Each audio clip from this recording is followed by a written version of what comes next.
I've been talking to teachers and students here at Surbiton at the high school about your use of technology in marking feedback and how, in their perception, it's making things better in lots of ways. What's your overall strategy as a school been? Well, first of all, I'm pleased to hear that the students and the staff find that technology is helping. The overall strategy has always been to apply technology to support and improve the processes involved in teaching and learning. We know that marking and feedback is a crucial part of the process of learning things, teaching and then learning stuff. And if technology can help to facilitate the delivery of feedback in a more timely manner, so that, for example, children don't have to wait a whole week to receive marking and feedback for a subject, then we're already finding that has a positive impact on progress. Teachers can see that the progress is happening quickly, and importantly, the children can see that they are learning faster. As a consequence, parents are also happy because they see the children are making good progress. So we have applied technology to the marking of feedback with great results, we find. That's not to say that we always use technology to mark and feedback, we don't. But when it is appropriate, it is having good results. There's a lot of teacher judgment in that, is there? It is. I don't think there's anything wrong with that. I think a bit of professional judgment is what I would expect every teacher to apply in any decision that they make. There's an opportunity cost to everything, and if a teacher is well informed, and after having been well informed, they decide that a particular technology is going to be producing a better result, then I will support their call. That is their judgment, and that's what we should support. And one of the main benefits that you've just intimated and that many of your teachers have identified is a workload benefit. So either they're able to do the same work they would have done in less time, so leaving feedback in non-written methods, so verbal is the main one they talk about, recording their voice, so they're able to do it a lot quicker, so therefore saving themselves time, or the other side of that coin being they're able to leave much more detailed feedback in the same time they always were. There's an element of both. Personally, I'm finding that I know that other teachers are finding it that they can just record more detail just by recording a voice note with our marking and feedback tool, which is something called Shobi. They're finding it helps them because they don't have to spend any longer doing it, and they're able to give much more detailed feedback. Personally, and I know many other teachers are in this situation as well. Personally, I'm finding that whenever I mark work like this, i.e. I leave a voice note as opposed to a lengthy feedback comment, I'm finding it saves time. And I think it's a very important factor when it comes to teacher well-being. One of the things that teachers are plagued by is the amount of marking and feedback that they often have to carry out. I mean, as a member of SLT, my timetable is reduced, but even so, during the day I have very little time to do the marking, so I'm very often taking marking home. Well, we're joined here by Samy, who's another teacher here at Surbiton. Have a seat, Samy. Come and move that around a bit because you'll be out of shot otherwise. Samy, I watched your lesson this morning. Thank you very much. It was really interesting. As a person who has studied French as a student with teaching, I can only describe as being mundane and disinterested when I was at school. Seeing your lesson, which was just full of enthusiasm, pace, joy, and that was reflected by the students as well. It was brilliant. I even remembered some of the stuff. Actually, indeed, so not much of it because you didn't say any of that about my lesson. No, but you see, I'd never learned Spanish before. Oh, I see. Okay. Yeah, and he's just a better teacher. What can I say? We've just been talking about marking, feedback, and Jose's been talking us through the use of Shobi and how some teachers are reporting that it's either saving them time because they can do so much more quickly, the same that they've been doing on paper for years, but they can do it quicker in Showy. Or equally, they can use the same time they've always used for marking, but get so much more done, so leave more detailed feedback. What have you found the tool? Has it been useful? Yeah, it's been really useful because I've used it to do assessment as well, like for the speaking. So when you have a class of 20, 21 girls, it's very difficult to pick on the pronunciation mistakes as well. So when they record it, when we record a segment of a piece of writing, it's easier for us to then analyze it and then take the time to give verbal feedback as well. We've used it. I really loved it for past papers. So when it's tick boxes or they have to write. Well, the facility with Showy is that they can type it. So even if the writing are quite, they find it difficult to write in French, by typing it, I think they find it easier as well. It does save a lot of time. It's more convenient because you don't have to carry like 20 books around you all the time. So I can mark on the train. I can mark, on my way to some places, for example. I like having a conversation. So the feedback, let's say Jose is one of my students, I can give a feedback and can respond to it, and then we can have a kind of conversation following our because sometimes they feel like if I set a target, I ask the students to set their own targets, and sometimes I don't agree with the targets because I think they've been maybe too harsh on themselves, and actually what they're doing at this stage is really good. So we can have this kind of conversation, which is difficult to have when you've got 65 minutes lessons, and to have this kind of one-to-one. And also that conversation is there recorded. Absolutely. It's not ephemeral, it's not something that you have and then it's gone. It's there, and as a student you're able to come back to it at Exactly. any point. Yes, exactly. And another thing that I've tried to do is QR code. I think you've noticed during the lesson. So we can have the work on the iPad, but you can print out a QR code and stick it in their books. So they have their books, and anyone can basically scan the code and actually access all the work, all the feedback. So I think the books are very compatible with the iPads and with Showy as well. Mm. And some of the girls in an English lesson I was in talked about how the feedback, when they get feedback verbally from their teacher, they value it because they said it's like being taught rather than normal marking, as they called it, which is very, in their words, black and white. They say it was more like a conversation, and one of the girls said it's much more nuanced. I really understand what the teacher's getting at. Have you had any similar feedback from your students? Have you heard that kind of thing? Yes, we do, but I think what they really like is having the possibility to send, for example, let's say we're going to have like the speaking assessment. The students have the possibility to write down, Monsieur Etienne, how would you pronounce this word? Because I want to do well with my speaking, but I don't know how to pronounce it. And you have this ability to just in a few seconds voice notes, and they've got the proper accent. So I think they do value that. Well, I'm from the south of Spain, so I'm not sure I will ever have the proper accent in Spanish. But it's a good point. Both Samy and I are native speakers of the languages we teach. So therefore, we are able to leave feedback, not just in terms of grammar or vocabulary, which is traditionally what you're confined to if you're going to write down the feedback.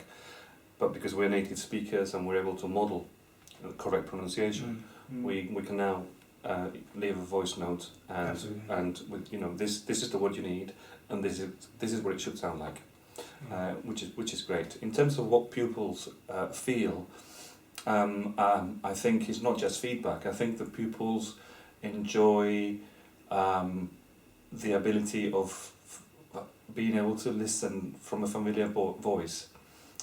In a friendly way, what it is that the targets should be, or even an explanation. I mean, it doesn't have to be in Showy.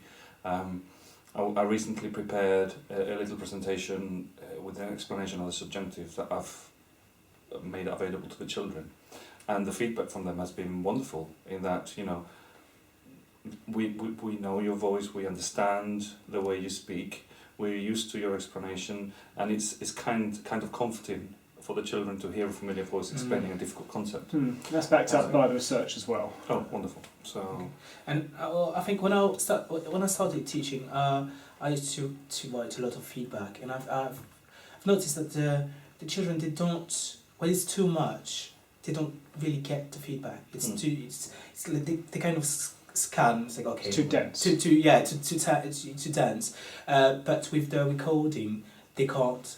They won't, fast forward. They have to listen to what you say and make it shorter for them to understand. I think it works. It works a bit. Well, I think it's good to have variety of feedback or feedback within feedback, self-assessment as well. But definitely the whole feedback is quite important, especially for languages. I think. Yeah, For us, indeed, yeah. We're finding that English is using, some of the teachers in English are giving quite a copious amount of oral feedback, leaving voice notes in Shelby. So not just languages, which is great to see. Well, some might argue English is a language, but good point. You're catching on. Sammy, in your lesson this morning, I saw a huge amount of very active teaching where you were doing all sorts of things, some of it using technology, some of it like you were throwing a ball to children to catch when it's their time to answer, and I think that injected real pace. The technology you used also had a really pacey element. Can you tell us about what you were doing where you used an app that put the children into groups and they had to compete against each other to find the right... Oh, Quizlet. Yes. So the way it works is Quizlet. As a teacher, you enter a number of words and the translation in English.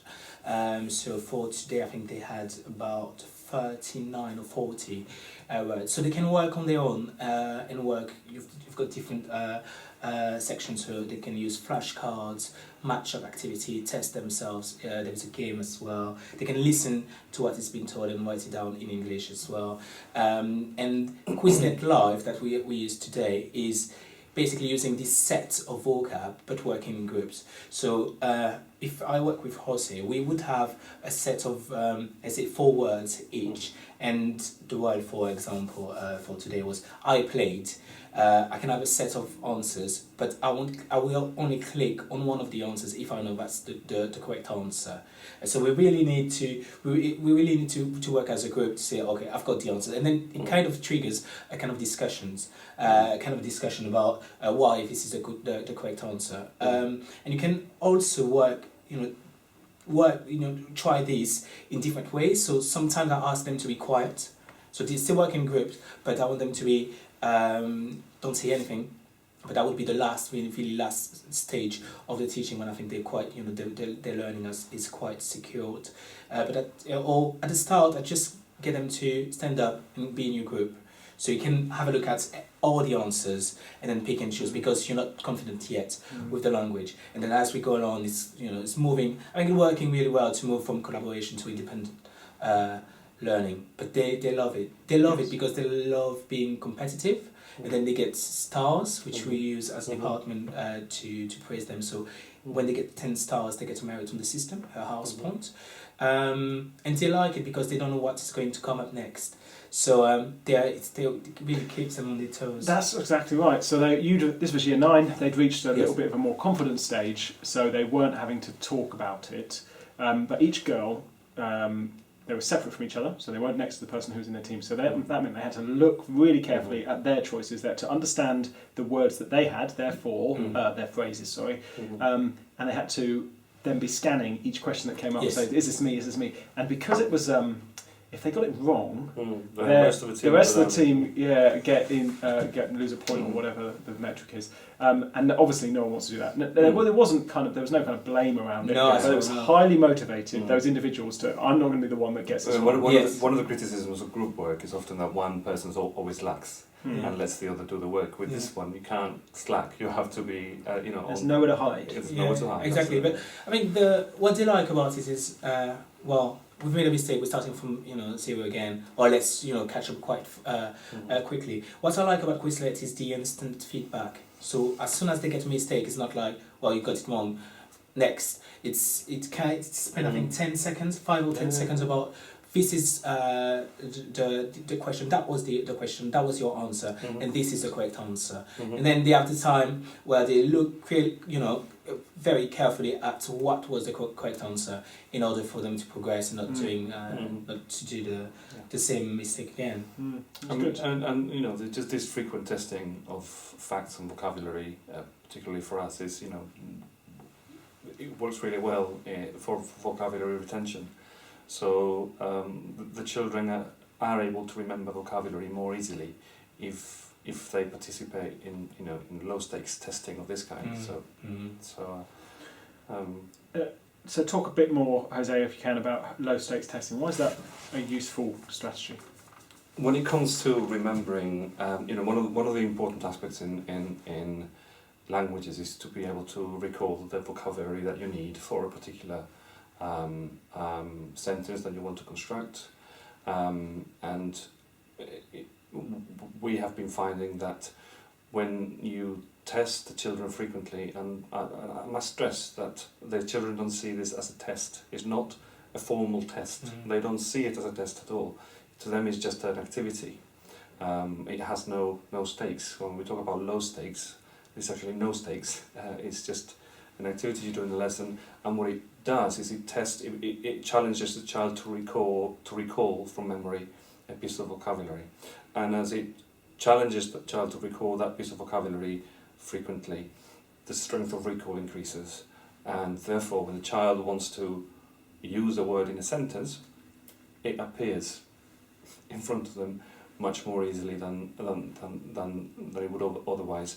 I used to my style of teaching used to be more of, okay, let's construct a sentence and then make it a little bit more complex, and then more complex, and then more complex, because I knew that the children wouldn't have the strength of recall for that vocabulary.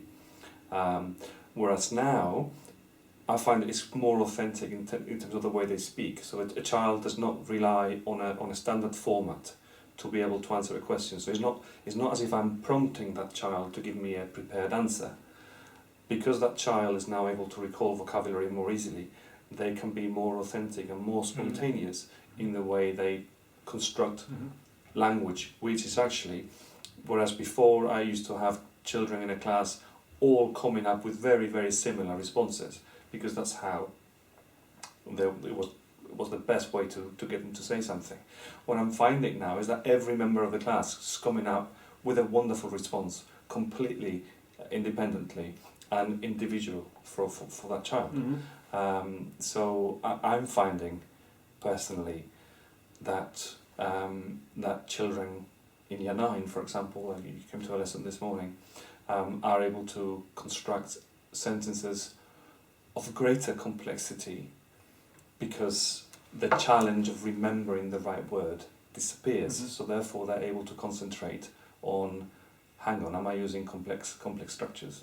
Am I using juxtapositions? Am I using enough conjunctions? Which are both kind of terms we heard used in both lessons actually independently. You were both talking about the grammar of the constructing the sentences. You, Sammy, were using time words at the beginning. Encouraging them to choose those. And so this is interesting. It's got nothing to do with technology. It's about the evolution of MFL teaching. When I was taught German, we spent a whole term on zu constructions, right? A whole term. So by the end of that term, we could write or speak sentences that had, that and zu. Why?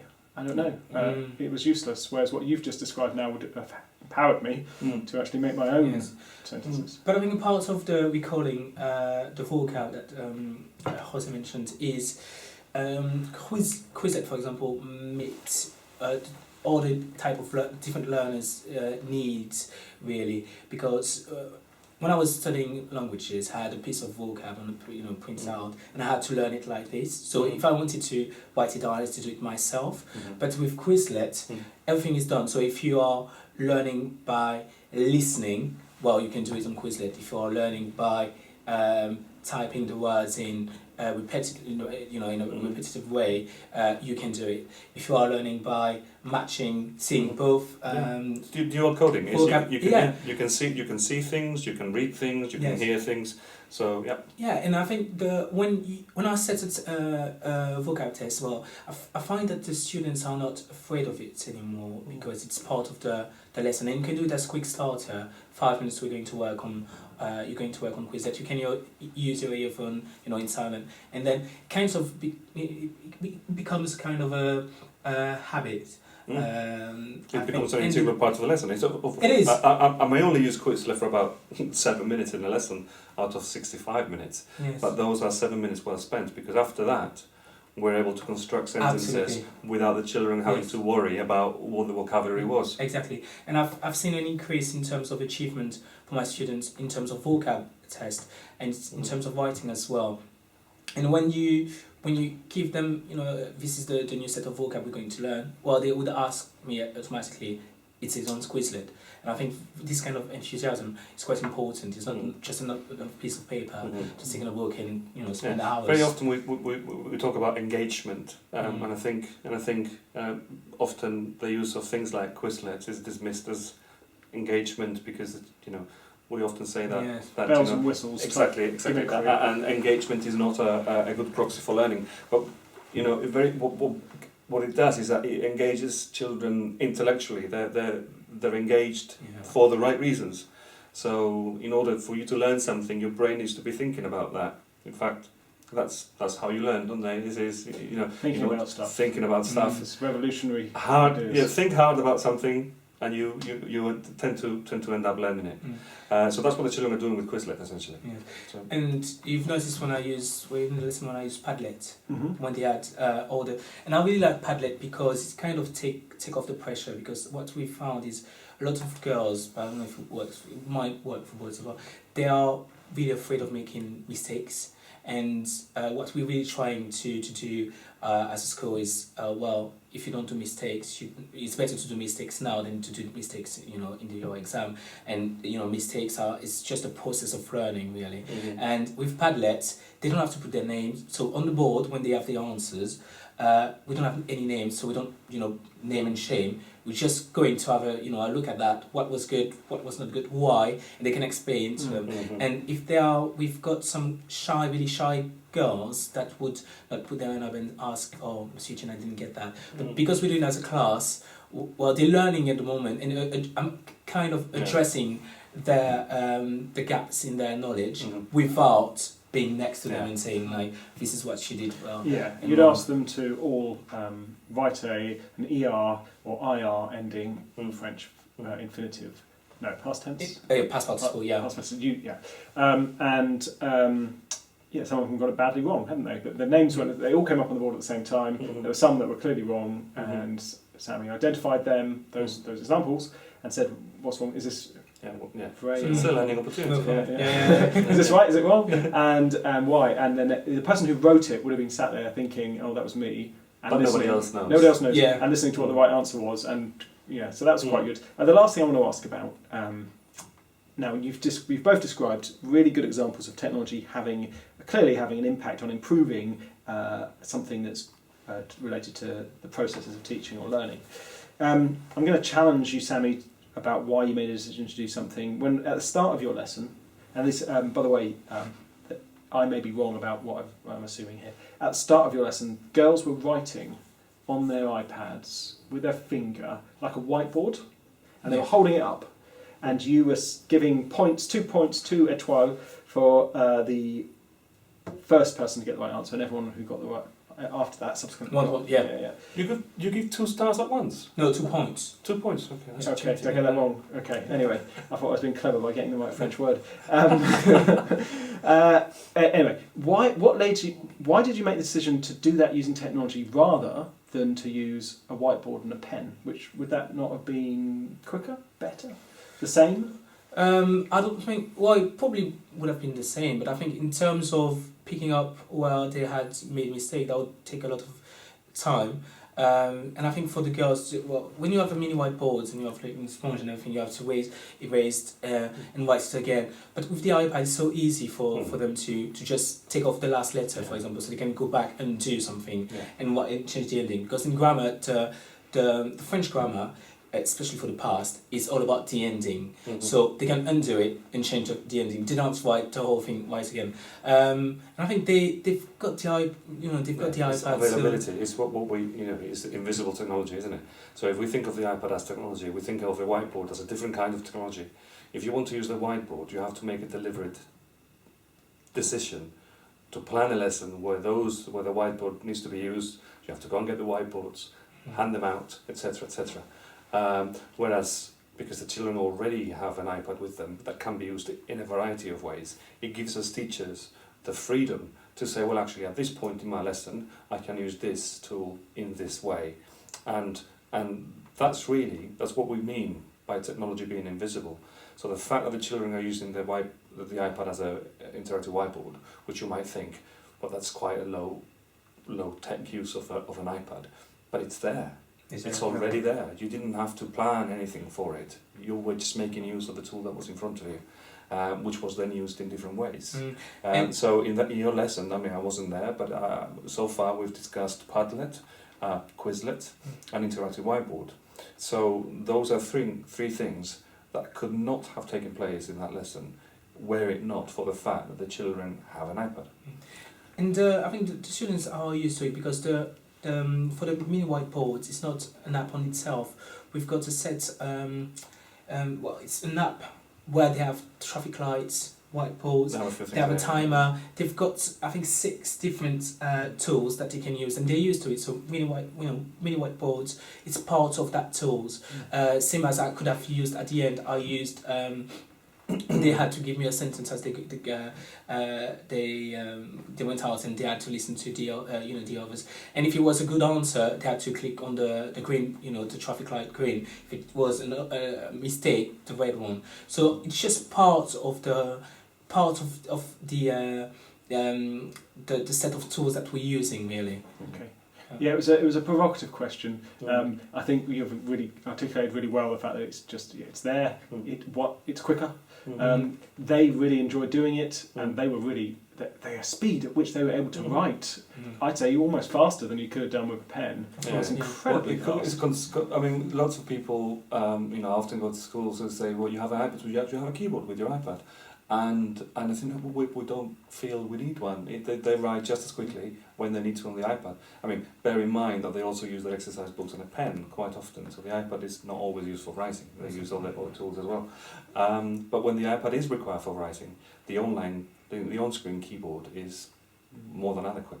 So that's not turned out to be a concern. We do have a few children with specific learning enrichment needs who do have keyboards.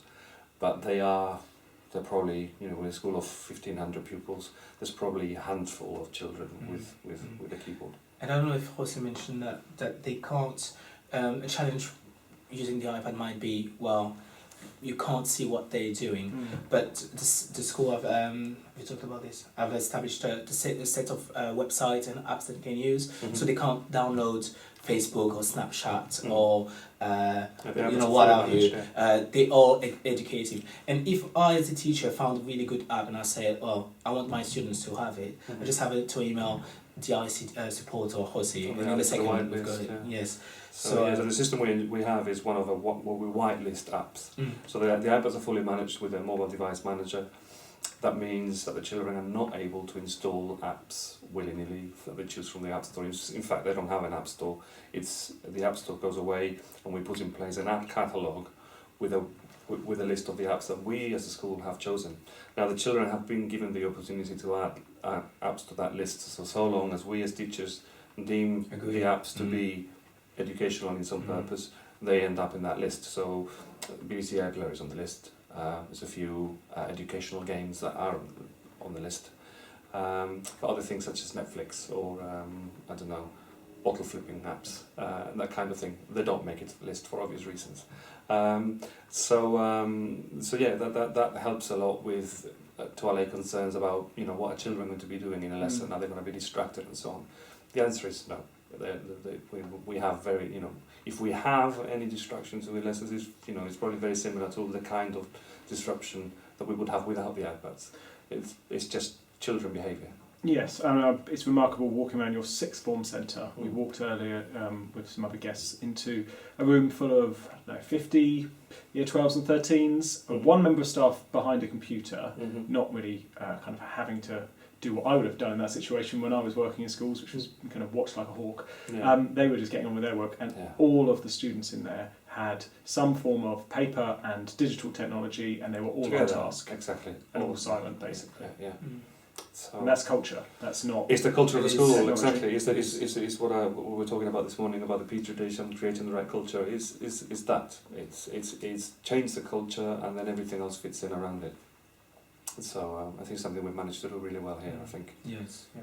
So, and it's important to to emphasise that the use of the iPads is not. Using the iPad doesn't mean we can't use textbook, we can't use books. Yeah. They really work. Work well together. In a way, the fact that we're talking today about the iPads is quite unusual. Yeah, exactly. iPads just blend in. We talk very little about iPads. In departmental meetings, we talk about stuff. Occasionally, will be mentioned. How many stars you can give out for the right answer? Exactly. Yeah. But I think we just talking just the one. We're talking about the next step, aren't we? About the. Well, it's a shame you didn't have time to see the learning space. That was that. And the other thing I was going to say is that the visitors who were here this morning, as soon as they saw what you were just talking about there, Sammy, which was the technology is a sometimes used additional string to the bow when it's helpful, but most of the time, children are still reading out of books and writing with pens. They said, "Oh, that wasn't what we were expecting." No. That's busted that myth straight away. They thought they were coming in to see, jetpacks and, absolutely, and 3D flying goggles. cars. Yeah, exactly. Well, we keep them in a different cupboard, don't we? Yeah. Great. Well, look, thank you both. Thank you. That was a really interesting chat.